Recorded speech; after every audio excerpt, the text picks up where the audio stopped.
Voilà. Je jure par celui qui détient, écoutez bien, hein, je jure par celui qui détient mon âme, virgule, que j'aurais voulu être tué au service d'Allah. Dans notre version, j'aurais voulu être tué en martyr. C'est-à-dire que la martyr dont lui fait allusion ici là, c'est-à-dire combat, comme vous avez dit en haut là. Combat. C'est-à-dire que pendant qu'il combat, Kinana, on le bute aussi là-bas. Puis, écoutez bien, comme il est mort en martyr là, puis ressuscité, il ressuscite, puis on le tue encore en martyr, puis il ressuscite encore, puis on le tue encore, puis il ressuscite encore, puis on le tue encore. Pour ceux qui m'ont suivi, ou pour ceux qui ne m'ont pas suivi, récapitulons. Le prophète de l'islam a toujours eu ce qu'il voulait, c'est l'enfant chéri d'Allah. Ici, de façon claire, il fait un vœu. Il dit que lui, il aimerait mourir en martyr. Parce que, quand on va demander même au prophète, on va poser la question au prophète, quelle est la plus grande œuvre? Il va dire, c'est de mourir en martyr. L'un des plus grands commandements, c'est de mourir en martyr. Donc, c'est le djihad. Français terre à terre. Vous voyez un peu? Donc, il va mourir en martyr, il ressuscite, il revient, il ressuscite. Un menteur. C'est un vrai menteur. Donc, l'enfant chéri veut mourir en martyr. Ça, c'est un. Maintenant, Allah, lui a décidé que si son petit là manque, il le tue comment? La haute coupée. Donc, les musulmans, on a deux types de morts ici. L'une, ici, si c'est là lieu, Mahomet, que les chrétiens le veulent ou pas, est un vrai prophète. Mais si c'est pour là qui a eu lieu, que les musulmans le veulent ou pas, Mahomet est un faux prophète. Avec tous ceux qui les font à lui, on peut poser la question, quelle volonté des deux, laquelle des deux volontés s'est accomplie? Est-ce Mahomet qui voulait mourir en martyr dans les guerres? Ou Allah qui avait dit, s'il avait forgé, la raison pour laquelle, la façon dont les gens connaîtront que c'est un faux, c'est la haute coupée. Les musulmans peuvent répondre à ça. Ça, c'est un texte qui les met KO debout. Retenez bien ce texte-là. Le texte les met KO. Ça, c'est un. Maintenant, si je prends une autre source, oui.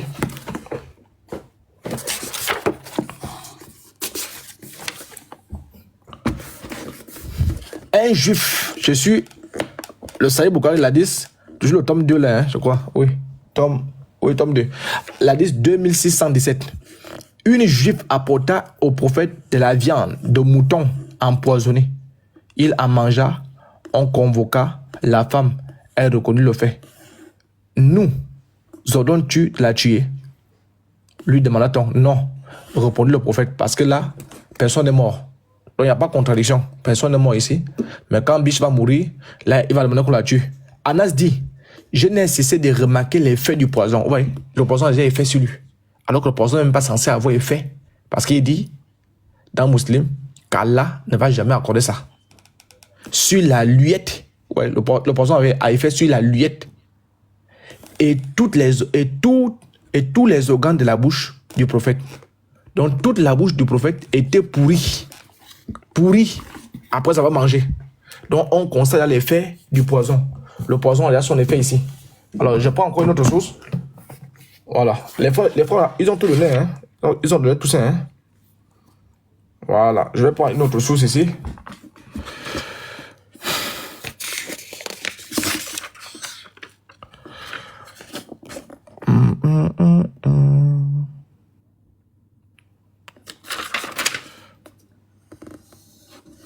Voilà, les frères avaient tout donné. Hein?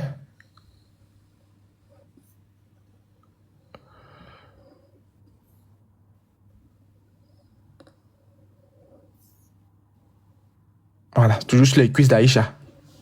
Voilà. Ouais, il est malade, il pose toujours les cuisses sur Aïcha. Voilà, attendez, je sais pas là où j'ai mis ça. Regardez voir la suite là. On va aussi répondre à la question comment il a su que le poison, il y avait du poison. Voilà, 4038 là. On va prendre ça. Je n'ai jamais vu le prophète se nettoyer, réciter la sourate, la protection, puis passer lors de sa maladie qu'il emporta. Voilà, vous voyez. Ici, par exemple, vous avez dans le tome 3, vous avez par exemple la 10, 4439 ici. Quand le prophète tombait malade, il soufflait sur ses mains après avoir récité les sourates de protection, puis les passait sur lui-même. Lors de sa maladie, qu'il emporta, tu as vu, selon la maladie qui a été causée par le poison, comme les frères l'ont dit Aïcha, je m'appliquais à souffler sur lui par les sourates de protection auxquelles il reconnaît auparavant que je lui faisais passer sa main sur la tête. Donc, malgré ça, les sourates de protection n'avaient plus l'effet, puisque le prophète avait à désobéir à Allah. Vous voyez? Donc, toutes les sourates de protection qu'il prenait là, ça n'avait plus l'effet. Maintenant, je viens à la 10, 4828, 4828 ici là. Lors de sa maladie qu'il emporta. Vous voyez un peu? Parce que, gardez à l'esprit que je vais dire ça pour trouver, comme les frères ont fait ça, hein? Mahomet dit qu'il va mourir en martyr. Allah dit que si lui ment, il va couper son route. Si Mahomet meurt en martyr, c'est un vrai. S'il meurt la route coupée, il n'y a plus de débat. Saïd Boukhari, le tome 3, hadith 4428. Lors de sa maladie qu'il emporta, le prophète me dit, Aïcha, j'endure toujours la douleur engendrée, vous voyez? Donc la cause de la douleur, c'est quoi? Engendrée par le repas que j'ai mangé à Kaïba. Quand on va demander à un musulman d'expliquer ça, il va dire il est mort de maladie. La maladie, il dit c'est engendré par le repas, le mouton. C'est maintenant, vous voyez, que je sens arriver la rupture de la haute suite au poison mis dans ce repas. Vous voyez? Donc, vous voyez, on dit quoi? Commentaire. Après la conquête de Keba, Zainab bin al-Rit, une juive, offrit au prophète du gigot de mouton empoisonné. Anas dit, je n'ai cessé de remarquer l'effet du poison sur la luette et tous les organes de la bouche du prophète. Certains disent que l'empoisonnement fut à l'arsenic, produit qui était, dans le produit en question, le produit qui était des pratiques chez les juifs. Donc les juifs avaient un produit spécial pour tuer. Chez les juifs, à cette époque, ce poison peut rester collé près du cœur sans que le corps humain puisse l'éliminer naturellement. C'est pourquoi les frères vous ont montré qu'il a fait des ventouses, il a fait tout ce que vous avez vu là. Alors maintenant, quelle est la raison même pour laquelle il est resté encore beaucoup d'années, 2 ans, 3 ans là? Mais c'est parce qu'il doit confesser ça, sans rester encore même plus de temps qu'il montre qu'il est un faux prophète. Puisque s'il meurt du coup, Biche n'a rien fait de mal. Biche ne fait que faire le suivi moutonnier. Donc si Mahomet meurt du coup, poum, qui va dire que la route est coupée? Comment on saura qu'il est mort? Là, il aura même raison. On va dire qu'il est mort à martyr. Vous voyez un peu? C'est pourquoi il faudrait que ça sorte de sa bouche. Parce qu'Allah ne descend pas dans la création. Allah ne vient pas de la création pour dire que moi je l'ai tué, moi mon petit a menti, machin, non. Et la fille a déjà été tuée. Donc il n'y a plus de témoins oculaires. Il ne reste que Mahomet lui-même. Vous voyez un peu? Donc la raison pour laquelle il est encore resté en vie, c'est pour témoigner que moi, Mahomet, je suis un faux prophète. Je suis moi conforme à la Sourate 69, la haute coupée. C'est la haute coupée là qu'il a buté. Il n'est pas mort à martyr. Donc s'il ne meurt pas, s'il meurt aussitôt, bon, qui va témoigner? Qui sera le témoin oculaire? C'est pourquoi lorsque la soeur de Biche vient lui poser la question, que mon petit frère là, il a bouffé le mouton avec toi. Oh messager d'Allah, quelle est la cause de ta maladie? Parce que mon petit là, il a bouffé le mouton avec toi, hein? Il a bouffé le mouton avec toi, il est mort sur le champ. Maintenant, toi, tu es malade, c'est quoi le problème? Il dit non, reste sereine. Est-ce qu'il y a une autre cause? C'est le même mouton que ton petit a bouffé, que je bouffe là. Et ça me coupe même la route au moment où je parle là. Vous pensez que Jésus est fou? Hein? Jésus est fou. Pour le tuer. Hein? S'il a même laissé Judas. Si on tuait Judas aussitôt. Judas pouvait se tuer. Aussitôt. Mais il a fallu que Judas aille d'abord auprès des sacrificateurs, des principaux, pour témoigner que Jésus est le Messie. Et pourtant, il pouvait directement laisser prendre, il tombe. Non. Il a fallu qu'il a remboursé les pièces, accompli les prophéties aussi. C'est ça qui s'est passé. Maintenant, comment il a su que le poison, la nourriture était empoisonnée? Ça fait de lui un prophète? Non, ça ne fait pas de lui un prophète. Il n'est pas un prophète. Non. C'est très simple. Vous prenez Ibn Hisham. Comment il a su ça? Lorsqu'il a parlé, comment il a su ça? Parce que c'était vraiment empoisonné. Mais Ibn Hisham t'explique ça très clair. Voilà. Tu viens à la page 318. L'agneau empoisonné. Lorsque le prophète connut un peu de tranquillité, une femme juive, Zainab bin Harit, lui offrit un agneau rôti. Elle avait eu soin de lui demander quel morceau de l'agneau il préférait. Donc la femme va lui poser la question, tu as mangé quoi? C'est à toi que je pose la question, toi. Toi, tu as mangé quoi? Écoutez bien, l'épaule. Donc maman va dire, non, ma petite. La naïveté de ce gars-là. Pendant qu'il parle d'épaule là, toute la famille de la go sont à terre. Hein. Toutes les membres de la famille sont à terre. Toutes les membres de la famille, les têtes coupées, les pieds coupés, lui, il fait encore les commandes. Pour sentir le sang. C'est-à-dire un sanguinaire, un tueur en série. C'était moi, j'allais couper les têtes des gens qu'il a tués là. C'est ça que j'avais donné, l'épaule là. Donc il a fait sa commande. La juive a dit que tu as mangé quoi? Il a dit l'épaule. L'épaule, avait-il répondu? Point. Elle a mis du poison sur toute la bête. Donc elle a mis le poison sur toute la bête là. Toute la bête. Vous voyez un peu? Écoutez très bien. Hein? Elle a mis le poison sur... Écoutez très bien, c'est cette partie là, les questions que les femmes ont posées là. Elle a mis le poison sur toute la bête. Et vous savez que c'était toute une bête qu'on a tuée. La bête n'a pas qu'un seul épaule. Il y a beaucoup d'épaules, non? Il y a 2 épaules, un truc comme ça. Donc elle a mis sur toute la bête là. Mais Mahomet lui va prendre l'épaule. Il va prendre une épaule là-bas. Donc il va pas manger les 2 épaules. Frère, il est quoi? C'est un anaconda. Donc il y a aussi une autre épaule là-bas qui est aussi empoisonnée. Mais malgré ça, elle met le poison sur toute la bête. Donc tout est empoisonné. Très bien. Elle mit du poison sur toute la bête et, virgule, en forte dose sur l'épaule. Donc malgré que toute la bête avait l'épaule, avait le poison, mais ça dit c'est Mahomet qu'elle ne vise pas les pingouins là. Les pingouins vont mourir avec le petit poison là. Vous voyez un peu? Les pingouins là, ils n'ont rien fait de mal. Ce sont le suivi ces moutonniers là, il est là où. Donc eux-mêmes avec le vent, ils sont morts.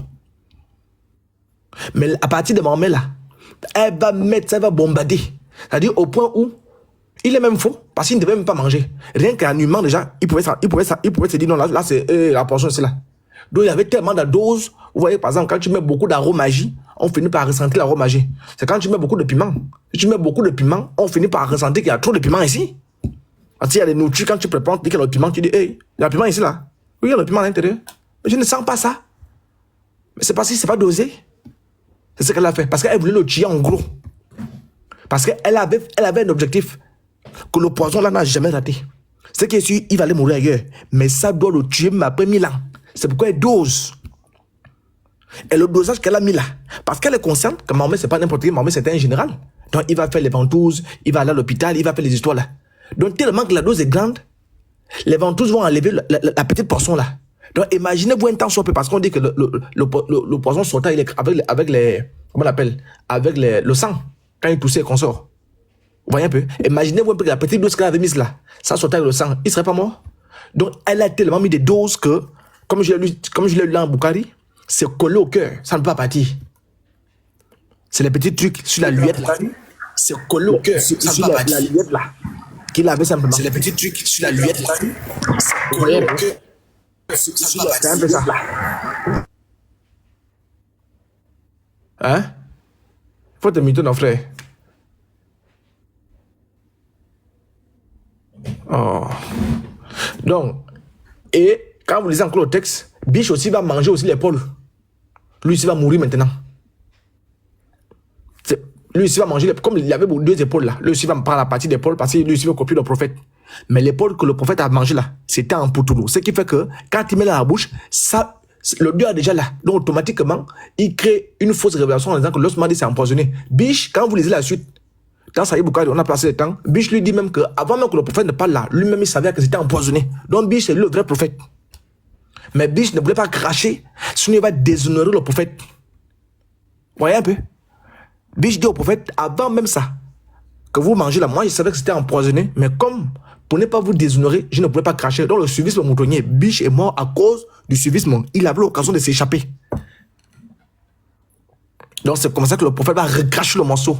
Et tellement que le poison était dosé sur l'épaule. Parce que c'est sa partie préférée. C'était dosé. C'est pourquoi vous voyez les musulmans, pour les amener à l'islam, on dose ce qu'ils aiment. Les koufars là, ils aiment l'argent. On donne l'argent. Musulmans là, il est là où? Vous avez vu Déborah ou Déborah? C'est l'argent. C'est l'argent qu'elle cherchait. J'ai vu la vidéo là où elle est déjà Sangoku, là en mode Sangoku, en mode Satan 2, en mode... c'est un humain qui est habillé là ou bien c'est quoi? Ninja. Elle a les gros habits sur mesure. L'argent. C'est l'argent, c'est tout. Elle est sur quoi là-bas? C'est l'argent. Rien que l'argent. Donc voilà la raison. Et c'est là où le prophète, comme la gloire ne doit pas revenir à Biche, parce que Biche dit, hé prophète, je viens de remarquer que la nourriture est empoisonnée. Il prend la gloire. Il faut vite supprimer ça. Comme ils ont supprimé Abdallah. Vous voyez un peu? Donc il faudrait que la gloire revienne au messager. C'est pourquoi il faudrait la déclaration du messager, comme quoi c'est par lui que tout le monde, n'est-ce pas, a trouvé justice, a pu savoir que ici il y a un poison. Mais Biche avait su ça depuis. Donc il faut lui apprendre la source là. Il vous pose encore la question là, il faut lui apprendre ça. Mais là, la raison pour laquelle, la première fois, l'autre dit là-bas qu'on n'a pas tué la femme juive, c'est parce que personne n'était encore mort. Voilà. Mais quand la femme juive a été tuée, bingo. Quand Biche est mort, il a dit, ah, tu as tué mon bon petit, tuez-le aussi. Donc, les deux sources, ce sont les sources les plus authentiques en islam. Ça s'accorde. Ça s'accorde très bien. Maintenant, moi, j'ai fini avec ça. J'ai fini avec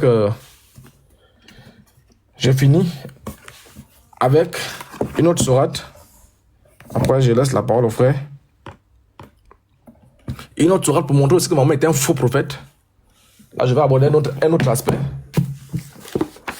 Un aspect incontournable encore, comme le poison.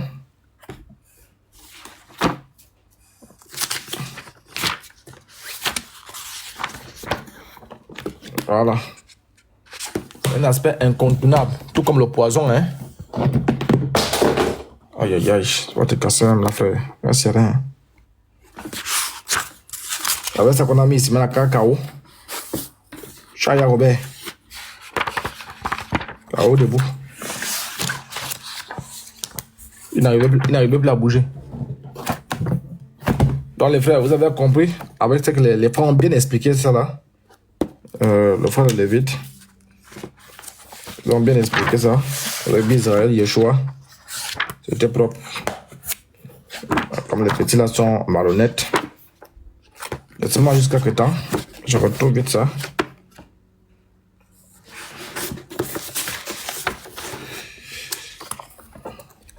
Voilà, mais je vais lire la sourate 15. Hein. Sourate 15. J'ai envie de dire.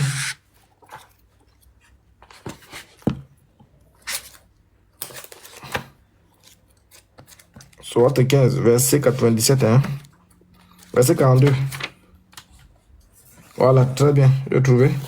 Sourate 15, verset 42. Alors, pour tous les frères qui veulent aussi une preuve que Mahomet là, c'était un faux prophète, voilà la démarche, 2 versets KO. C'est ce qu'on a posé ce matin quand il était à KO. Sourate 15, verset 42.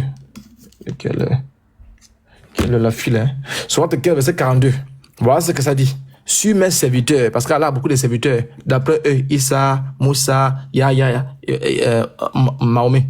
Sur mes serviteurs, tu es mis pour Iblis, tu n'auras aucune autorité.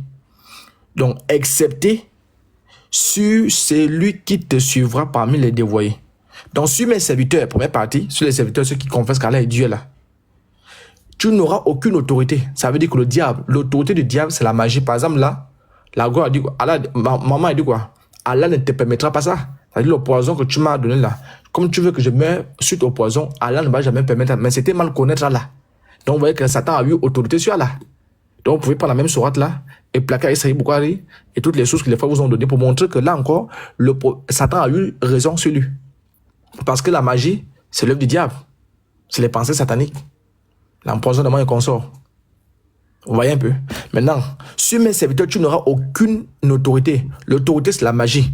C'est les incantations, tout ça là, la magie noire, la sorcellerie. Quand le diable pratique ça sur un homme de Dieu, si ça prend effet, si ça a effet, le diable a eu autorité sur cet homme-là. Mais Allah a donné une catégorie de personnes sur qui la magie l'autorité, n'est-ce pas, qui se fait savoir par la magie, qui se fait savoir par l'empoisonnement, qui se fait savoir par des pratiques, aurait effet, c'est-à-dire la catégorie de ceux-là qui te suivra, excepté sur celui qui te suivra parmi les dévoilés. Donc ceux qui sont faux, d'après la sourate 15, ayat 42, l'autorité du diable, la magie du diable aurait effet sur eux. Donc si le diable empoisonne les serviteurs d'Allah, qui se disent serviteurs là, si ça passe, c'est qu'ils sont faux. D'après le verset, hein, je ne demande rien du tout. D'après le verset, sourate 15, ayat 42. Écoutez-moi très bien. Maintenant,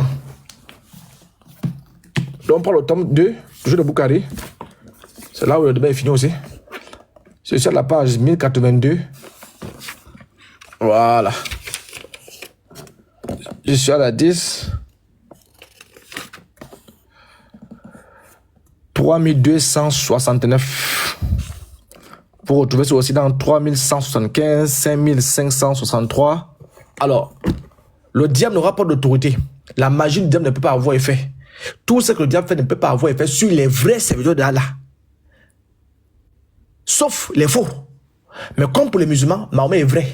Soit 33 là, soit 46, c'est un excellent modèle à suivre. Soit 33, c'est un excellent modèle. Soit 46 là, il n'est pas d'innovation. Donc pour eux, Mahomet est vrai. Très bien. Lisons. Le prophète fut ensorcelé. Vous voyez? Là, ça c'est l'autorité du diable maintenant. Maintenant, là, c'est pas. Là, jusqu'à là, il n'y a pas encore de problème. Si ça est fait sur lui, c'est un faux prophète. Je pense que tout le monde me suit, hein. Essayez un peu de faire. Ramenez un peu votre raison ici, là. La raison sera. Elle va vous aider, la raison. Allah a lancé un défi à Satan. Que sur ses serviteurs, Satan n'a aucun pouvoir, Satan n'a aucun appui, Satan n'a aucune autorité. L'autorité, c'est la magie. L'autorité, c'est pas Satan vient, il tape. Non. C'est la magie. Et tout ce qui va avec. Boukhari nous dit, le prophète fut ensorcelé au point qu'il lui semblait avoir fait telle chose alors qu'il ne l'avait pas faite. Donc ici, ceux qui ont ensorcelé le prophète, la sorcellerie a eu effet sur l'homme de Dieu, Mahomet. Donc Mahomet là, il est déjà sous la tutelle du diable pendant qu'on lit. Satan le contrôle. Allah a dit que la magie aura effet que sur ceux qui sont faux. Elle n'aura pas effet ceux qui sont vrais. Mahomet ensorcelé. Est-il vrai ou faux? Question pour un champion. Est-il vrai ou faux? Question. Très belle question, hein? On laisse les commentaires réagir. Un jour, il invoqua longuement Allah. Vous allez voir ce qu'on a utilisé pour l'ensorceler. Un jour, il invoqua longuement Allah. Puis, il me dit, Aïch, sais-tu que Allah m'a prescrit un remède? Remède à quoi? Parce qu'il a quoi? Il souffre de quoi? Il délie, il est fou. Regardez, deux hommes sont venus s'asseoir, l'un à mon chevet et l'autre à mes pieds. Il y a eu deux hommes. L'un dit à l'autre, sur les deux hommes là, il y a un qui a posé la question, son collègue là. De quoi souffre-t-il? Parce qu'ils ont vu Mahomet en train de délirer. Satan possède Mahomet, c'est vrai. Aucun de nous ici ne peut dire quelqu'un qui a un esprit impur, c'est Allah. C'est-à-dire que c'est Dieu. Non. Les deux hommes là, il y a un qui pose la question, de quoi souffre-t-il? Écoutez la réponse, on va voir s'il souffre du palu. Il est sous l'effet de la magie.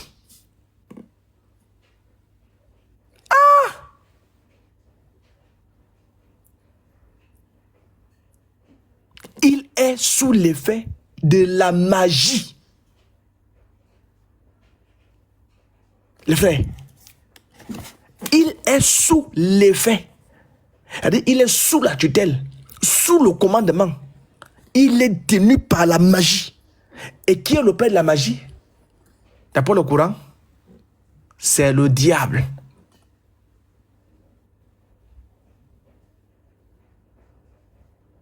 Vous voulez que je vous lise ça? Hein? Ok, là je vais vous lire.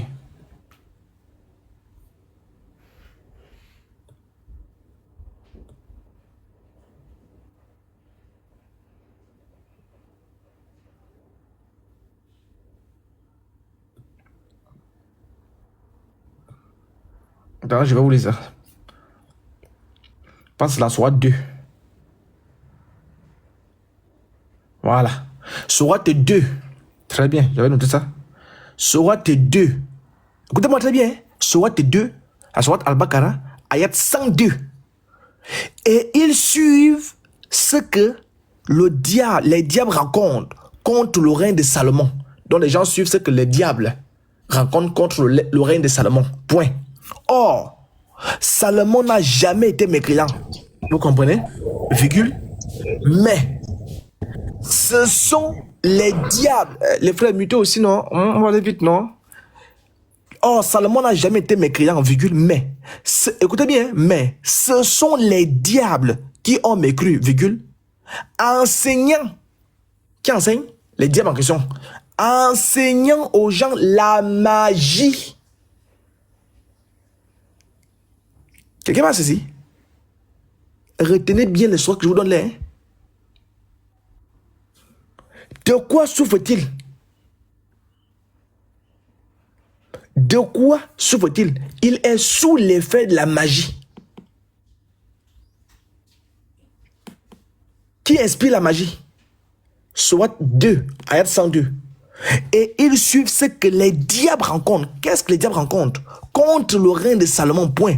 Or, Salomon n'a jamais été mécréant. Virgule. Mais ce sont les diables qui ont mécru, enseignant aux gens la magie et ce qui a été descendu aux 2 anges, Harout et Marout, à Babylone. Mais ceux qui n'enseignaient rien à personne, sans qu'il n'était dit d'abord, nous ne sommes qu'une tentation. Vous voyez?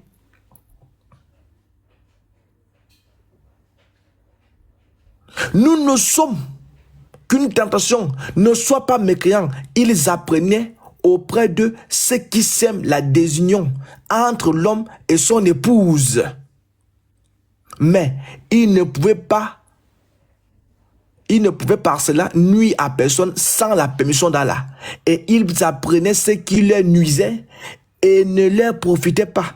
Et ils avaient très certainement que celui qui acquiert le pouvoir n'aurait aucune part dans le delà. Vous voyez? Ce sont les diables. La sourate de Dieu dit que c'est le diable qui enseigne la magie. Et Mahomet est sous l'effet de la magie. Quand on enlève la magie, on met le diable. Mahomet est sous l'effet du diable. Le débat est fini. Le musulman qui a cœur pour contredire ça. Tu as la parole. Que Dieu vous bénisse abondamment.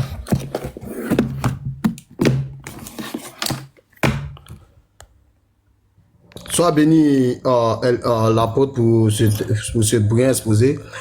Shalom encore à ceux qui sont là. Shalom Yann Lebeau, le Royal Discol et le Lévite.